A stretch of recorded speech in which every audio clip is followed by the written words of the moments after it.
इस उपनिषद के पूर्व के मंत्रों में ब्रह्म की सत्ता एवं व्यापकता के संबंध में वर्णित किया जा चुका है।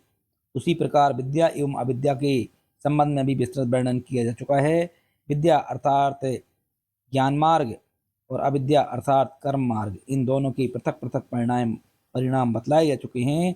आगे अब हम इस 12वें मंत्र में संभूति और असंभूति के संबंध में वर्णन करने जा रहे हैं। सबसे पहले इन दोनों को समझ लेना परम आवश्यक है, क्योंकि संभूति अर्थात संभूत माने सभी प्राणियों को समदृष्टि से देखना। इस प्रकार से ब्रह्मज्ञानी पुरुष होते हैं, वो किसी के भी साथ भेदभाव नहीं करते हैं, उसको हम संभूति कहते हैं। असंभूति अर्थात केवल भौतिक सुख सुविधाओं में लिप्त रहना और जो नश्वर पदार्थ हैं उन पर लीन रह करके और उसमें व्याप्त रहना और सभी के साथ में समदृष्टि से न देखना, वह असंभूति कहलाता है। इस प्रकार से इस मंत्र में बताया गया है कि किस प्रकार से संभूति और असंभूति का परिणाम आता है। अंधतमः प्रविशन्ति ये असंभूतिमुपास्ते ततो भूयायुते तमो याउ संभूत्यामृता।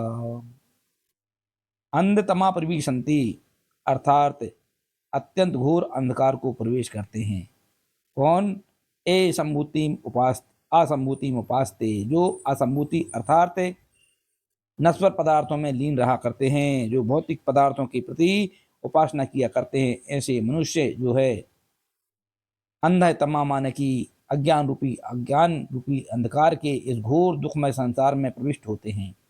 ततो भूया युते तमो या ऊ संभूत्यामृता, और जो संभूति अर्थात परमात्मा के इस नित्य परमात्मा के